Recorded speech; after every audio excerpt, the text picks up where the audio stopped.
Unidad número 1. Construcción de Estados-naciones en Europa, América y Chile y los desafíos de su consolidación en el territorio nacional.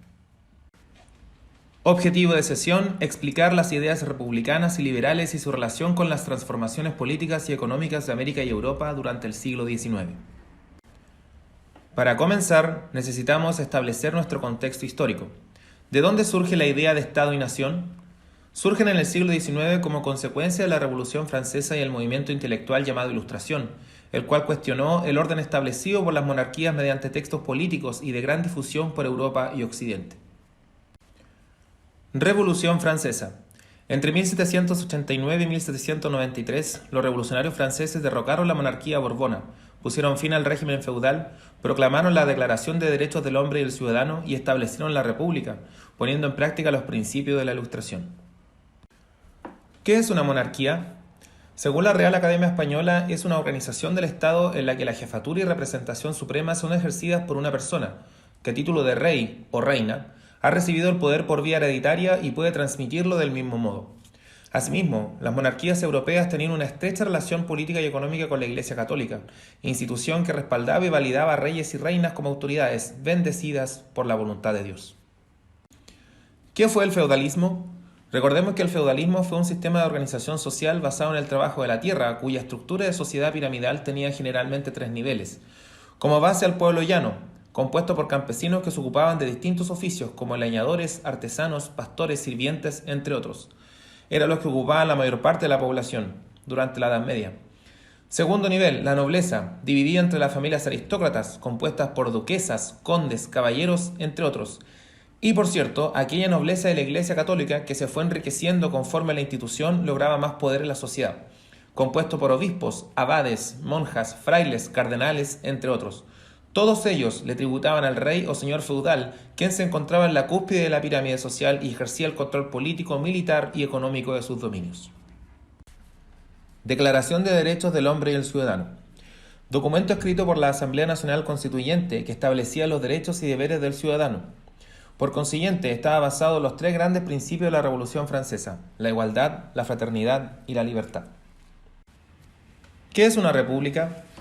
La república es una organización del Estado cuya máxima autoridad es elegida por los ciudadanos o por el Congreso para un periodo determinado. Es en este momento histórico que las categorías de las personas comunes cambian y se le otorgan características que antes no tenían. Ejemplo, durante el periodo de las monarquías europeas, antes de la Revolución Francesa, las personas comunes tenían la condición de súbditos, personas sujetas a la autoridad de un superior y que tienen por obligación obedecer. En cambio, cuando se establece la República, después de la Revolución Francesa, esa condición cambia y las personas comunes se transforman en ciudadanos y que gozan de derechos y deberes. Esta estructura sigue siendo la base de la gran mayoría de los estados de Occidente. La Ilustración fue un movimiento intelectual que se difundió en Europa durante el siglo XVIII. Manifiesta el uso libre de la razón para que el ser humano pueda perfeccionar su entorno social y material. Fue el resultado de la revolución científica de la Edad Moderna. Con este movimiento intelectual y al estudio a través del método científico, grandes científicos establecieron las primeras leyes universales de la física, la gravedad de Newton, por ejemplo, o la astronomía, la teoría heliocéntrica de Nicolás Copérnico, que establecía que el Sol era el centro del sistema solar, y no la Tierra. Estos avances permitieron a la sociedad de la época alejarse de las teorías creacionistas basadas en la fe y otras religiones, visiones tan propias de la Edad Media. ¿A quiénes les debemos las teorías e ideas de la Ilustración? Principalmente a 3 grandes filósofos. Montesquieu, cuya obra se llamaba El espíritu de las leyes y establecía la división de los poderes del Estado. Voltaire, cuya obra se llamaba El diccionario filosófico y tenía como ideas principales la defensa de la libertad del pensamiento y la libertad religiosa. Y por último tenemos a Rousseau, cuya obra se llamaba El contrato social, que establecía las ideas de igualdad de derechos y obligaciones de los ciudadanos ante el Estado. Y por cierto, que el gobierno era soberano en la medida en que el pueblo le diera ese poder. Por lo tanto, ya se estaban hablando a esas alturas, finales del siglo XIX, las primeras ideas de la democracia que tenemos hoy en día en la actualidad. ¿Qué es un Estado? Un Estado es una agrupación humana fijada en un territorio determinado y en la que existe un orden social, político y jurídico, orientado hacia el bien común, establecido y mantenido por una autoridad. ¿Qué es nación? La nación es un grupo humano vinculado estrechamente entre sí por lazos de sangre, origen, raza y también por aquellos vínculos espirituales como la religión, la lengua y su historia. ¿Cómo podemos explicar la estructura de un Estado? Podríamos asimilar el análisis con una mesa común y corriente de 4 patas. Cada una de estas patas conforma las partes que tiene un Estado. La primera pata o la primera parte de esta mesa llamada Estado se llama población. En la población están todos los habitantes de Chile, todos aquellos que sean ciudadanos y no ciudadanos, por ejemplo, un extranjero. Segunda pata o segunda parte del Estado, el territorio, que en el caso de nosotros, Chile, tiene un carácter tricontinental debido a que tenemos territorio en 3 continentes, en América, en Oceanía, la isla de Pascua y el archipiélago Juan Fernández, y además el territorio antártico.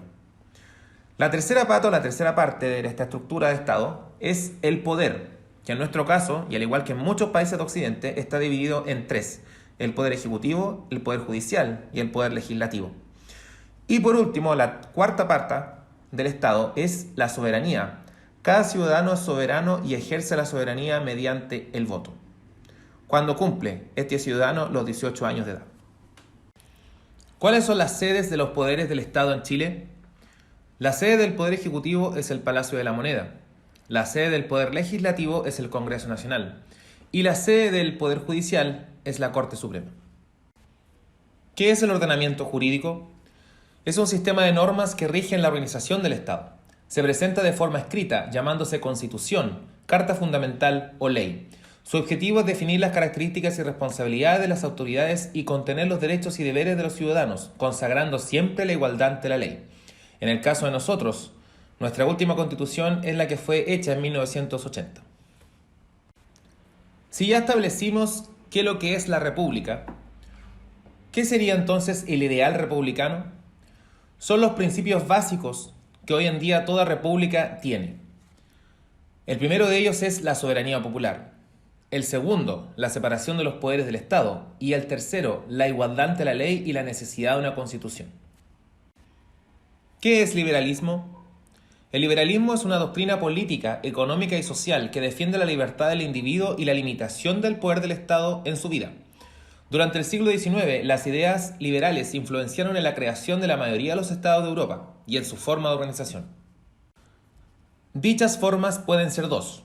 Primero, el parlamentarismo, sistema de gobierno creado en Inglaterra en 1689, dando origen a la monarquía parlamentaria. En síntesis, el poder legislativo ejerce mayor jerarquía en desmedro del poder ejecutivo. Este sistema parlamentario de monarquía parlamentaria es el que existe hasta en la actualidad en el Reino Unido. Y número 2, constitucionalismo. Movimiento político que estipula la supremacía jurídica de la Constitución. Asegura la prevalencia de las leyes por sobre las libertades de los individuos. Asimismo, la Constitución organiza la estructura del Estado, vale decir, si establece si es federal o unitario. Define la organización política, si es democracia o dictadura. Y establece los derechos y deberes de las personas, como es el voto y el pago de impuestos.